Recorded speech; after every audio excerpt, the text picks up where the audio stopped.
Alors on continue maintenant dans ce cours approfondi sur la désinstallation de programmes, sur la désinstallation de Winamp qu'on aura installé exclusivement pour ce test. Donc on va le désinstaller en utilisant le logiciel Revo Uninstaller. Alors Revo, R-E-V-O, Uninstaller, comme Uninstall avec ER à la fin. Revo Uninstaller dans sa version gratuite, la version basique, pas la version pro, attention au téléchargeant. C'est un désinstalleur de logiciels qui est simplement plus complet que le désinstalleur de Windows. Alors de base, il va utiliser le désinstalleur de Windows pour faire l'installation normale, et ensuite il va compléter cette désinstallation, ce qui vous permettra de ne pas laisser de traces dans votre système, ni de fichiers, ni dans la base de registre. Alors, on va voir comment il fonctionne. Donc une fois installé, on va aller dans Démarrer, tous les programmes. On va aller chercher Revo Uninstaller, donc Revo Uninstaller ici. Il s'ouvre et il nous propose tous les programmes qui sont installés dans une vue un peu différente. On peut les faire défiler ici. Et on va descendre jusqu'à trouver Winamp qu'on souhaite désinstaller. Donc on clique dessus une fois, puis on fait désinstaller, tout simplement. Il nous demande si on est sûr, de façon à ne pas supprimer n'importe quoi. On lui indique que oui. Il nous propose 4 modes de désinstallation. Alors intégrer, c'est seulement le désinstalleur de Windows. Alors du coup, le logiciel a beaucoup moins d'intérêt, forcément. Sûr, il fait quelques scans additionnels, mais c'est assez léger. Ensuite, il y a modéré. Ça inclut le mode sûr, donc ça inclut toujours le mode d'au-dessus en réalité, et réalise des scans étendus pour trouver tous les éléments restants dans les endroits les plus courants du registre et du disque dur. C'est un peu moins rapide, cela dit, mais c'est plus complet. Et avancé, c'est des scans approfondis et complets du registre, du disque dur pour trouver tous les éléments relatifs à l'application. C'est le mode le plus lent. Alors, effectivement, si vous avez vraiment du temps, vous pouvez faire avancer, mais tout de même, modéré, c'est quand même le plus classique, puisque la plupart du temps, ça va être dans les endroits courants qu'il va rester des traces. Donc, on va laisser modérer, qui est d'ailleurs l'option par défaut. Suivant. Il nous indique qu'il crée un point de restauration du système, ce qui est un échec, ici. Alors, pour quelle raison? Ça restera un mystère, mais c'est vrai que sur mon système, j'ai désactivé la création des points de restauration. Il nous lance le désinstallateur normal de Winamp, qui nous propose de désinstaller le lecteur multimédia et toutes les préférences et les plugins de Winamp. Donc oui, on va faire désinstaller. Le désinstallateur normal travaille. On voit qu'il a enlevé même le raccourci sur le bureau, donc apparemment il travaille déjà vraiment bien, le désinstalleur de base. Voilà, fermé. Et suite à ça, on va pouvoir cliquer sur Suivant.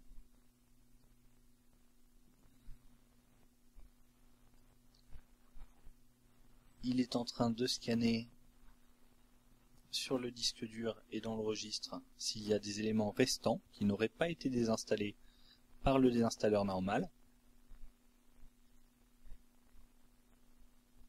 On attend quelques instants qu'il finisse son scan. Donc là, si vous avez mis le scan le plus complet, vous pouvez aller vous faire un café, ça pose pas de problème.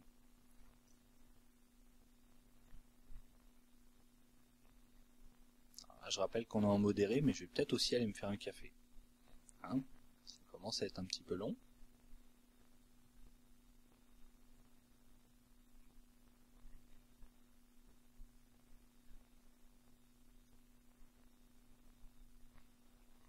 Voilà, il avance.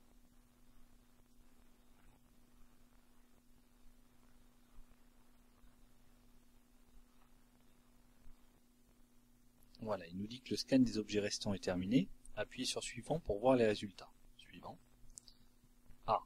Donc, il a trouvé des éléments restants dans le registre. Ça, c'est important, et pas qu'un peu en plus. Il y a pas mal d'éléments. Donc là, toutes les clés en noir, en gras, sont des clés normalement liées à Winamp. On le voit là, si on clique sur les petits plus, on a C.file Winamp, winamp.exe, donc effectivement on peut cocher cette clé en noir. Juste en dessous, est-ce qu'on va la cocher aussi? Donc je vérifie en déroulant à chaque fois que c'est bien lié à Winamp. Alors s'il nous les propose, c'est que normalement c'est le cas. Donc je les coche. Feed, est-ce que c'est lié à Winamp?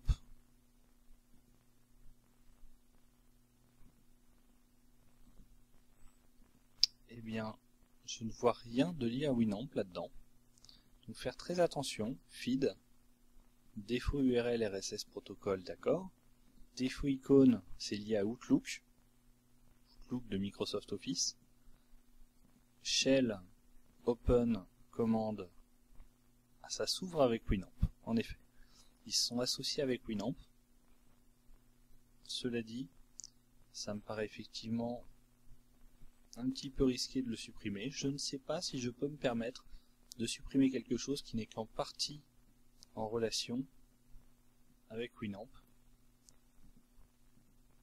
Alors, si j'ai un doute, je n'hésite pas, je laisse, tout simplement. Je ne supprime pas.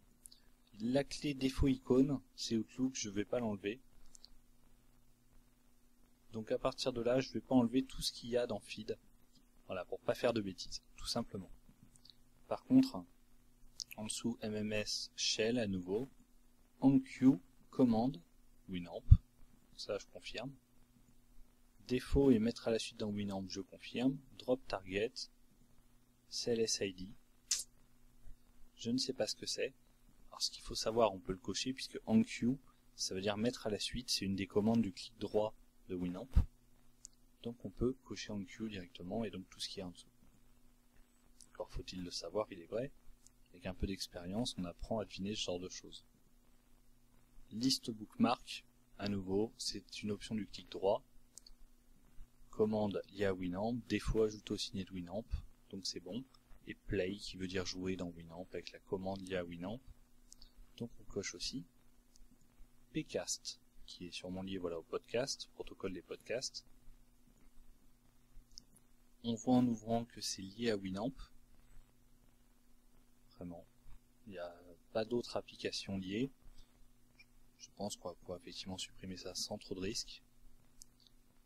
On a ensuite Drop Target dans OnQ à nouveau.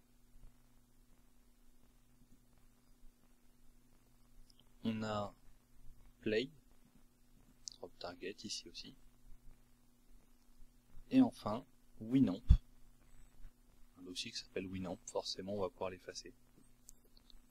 Voilà, donc on coche ce dont on est sûr de vouloir supprimer, mais au moins on n'a pas accédé au registre nous-mêmes, il a trouvé automatiquement les clés, il nous indique lesquelles devraient être les bonnes.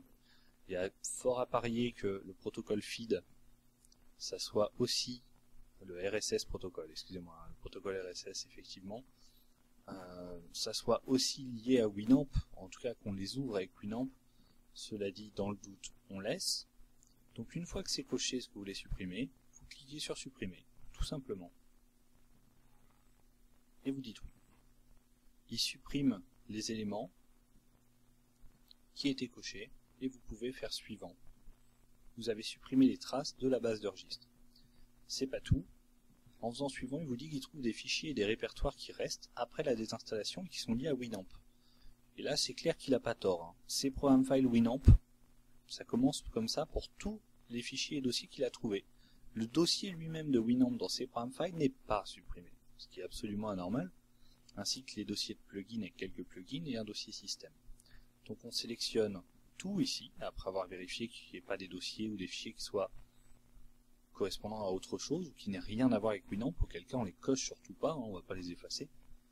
Mais là on peut être sûr, et on supprime. On dit oui. On a supprimé tous les éléments restants sur le disque dur. On clique sur suivant. Il nous dit qu'il a terminé la procédure de désinstallation. On clique sur fini. Winamp a bien été désinstallé. Il n'est plus proposé dans la liste. Et on a effacé tout ce qui concerne Winamp. On s'arrête là pour le cours approfondi sur la désinstallation.